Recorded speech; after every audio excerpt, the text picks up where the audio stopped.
Om Namo Narayanaya. Today we are starting a new chapter called About the Business of a Go-Between.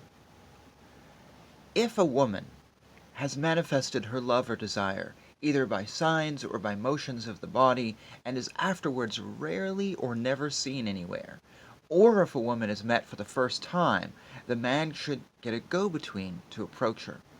Now the go-between, having wheedled herself into the confidence of the woman by acting according to her disposition, should try to make her hate or despise her husband by holding artful conversations with her, by telling her about medicines for getting children, by talking to her about other people, by tales of various kinds, by stories about the wives of other men, and by praising her beauty, wisdom, generosity, and good nature, and then saying to her, "It is indeed a pity who are so excellent a woman in every way should be possessed of a husband of this kind.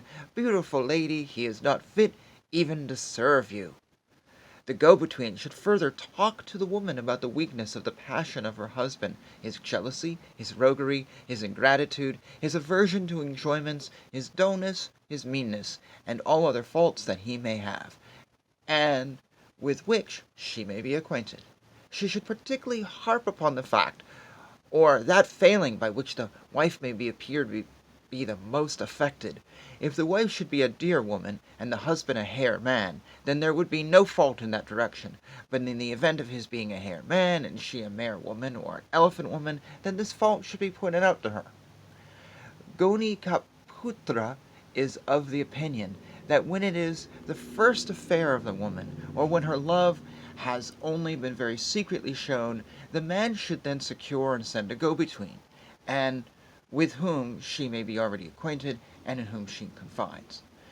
But to return to our subject, the go-between should tell the woman about the obedience and love of the man, and as her confidence and affection increases, she should then explain to her the thing to be accomplished in the following way. "Hear this, O beautiful woman, that this man, born of a good family, having seen you, has gone mad on your account.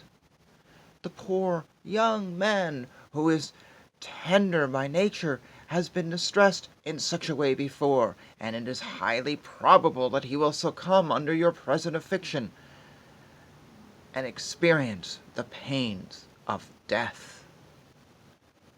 If the woman listens with a favorable ear, then on the following day the go-between, having observed marks of good spirits on her face, in her eyes, and in the manner of conversation, should again converse with her on the subject of the man, and should tell her the stories of Alya, and Indra, and Sakutala, and Dushyanti, and such others that may be fitted for the occasion.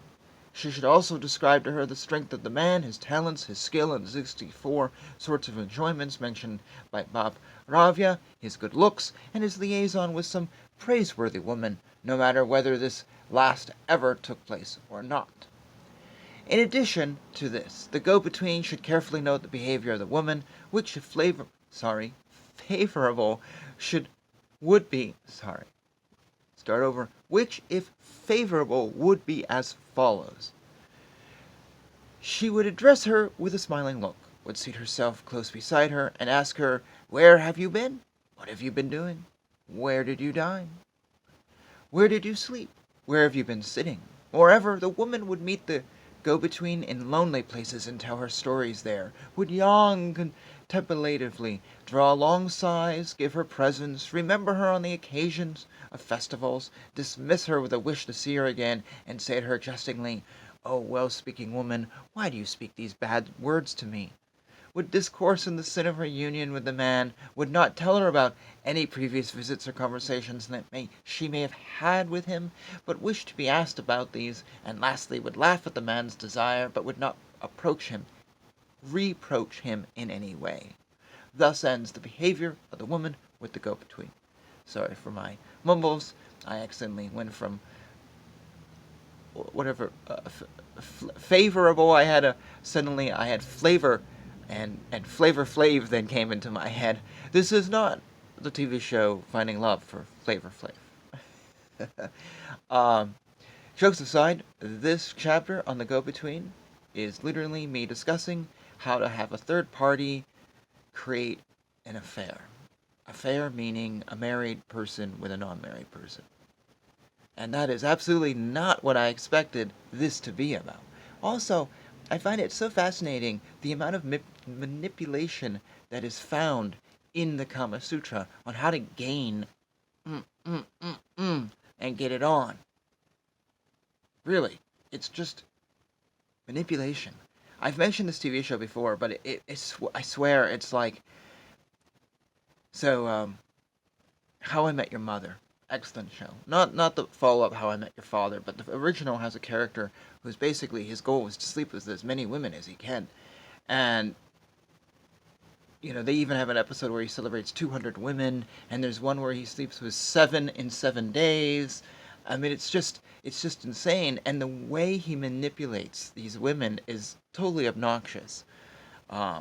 Telling them he's a famous person.